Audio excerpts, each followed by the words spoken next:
नमस्कार, मी अश्विन बापट. आपण बघताय 10च्या बातमी एबीपी माझावर. बुलेटिनच्या सुरुवातीला बातमी उपराष्ट्रपती पदाच्या निवडणुकीसंदर्भातली आहे.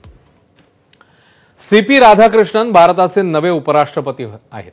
सीपी राधाकृष्णन यांनी 452 मतं मिळवली आणि विजय संपादन केलाय.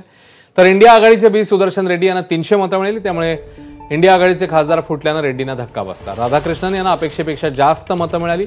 752 वैध मतांपैकी 15 मतं बाद झाली, तर 14 खासदारांनी क्रॉस वोटिंग केल्याचा अंदाज आहे. त्यामुळे इंडिया आघाडीचे बंडखोर खासदार कोण अशी चर्चा सुरू झाली आहे. दरम्यान सीपी राधाकृष्णन यांच्या जागी महाराष्ट्राचे नवे राज्यपाल कोण होणार हे पाहणं आता महत्त्वाचं आहे.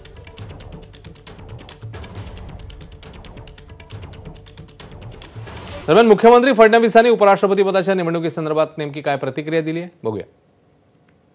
विपक्ष के लोग बड़बोलापन कर रहे थे, बिना किसी कारण के एक वातावरण तैयार करने की कोशिश कर रहे थे कि एनडीए के वोट बटेंगे, एनडीए के वोट फूटेंगे और उनको मतदान होगा. लेकिन प्रत्यक्ष रूप से उल्टा हुआ है. प्रत्यक्ष रूप से विरोधी पार्टियां अपने वोटों को नहीं बचा पाई. उनके बहुत बड़े पैमाने पर वोट्स ये एनडीए के जो उम्मीदवार है सीपी राधाकृष्णन जी, उनको प्राप्त हुए हैं.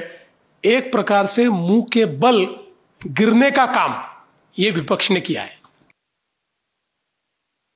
त्यांना एनडीएकडे असलेली मतं याहीपेक्षा जास्तीची मतं मिळाली आणि म्हणून मी आदरणीय प्रधानमंत्री नरेंद्र मोदीजी यांचे अभिनंदन करतो की त्यांनी या देशासाठी केलेलं विकासाचं काम, देशाला पुढे नेण्याचं काम आणि या देशाचा विकास या सगळ्याच गोष्टी ज्या आहेत या निवडणुकीमध्ये आपल्याला पाहायला मिळाला. अनेक लोकांनी प्रधानमंत्री महोदयांवर देखील विश्वास ठेवला, सीपी राधाकृष्णनजी यांच्यावर देखील विश्वास ठेवला.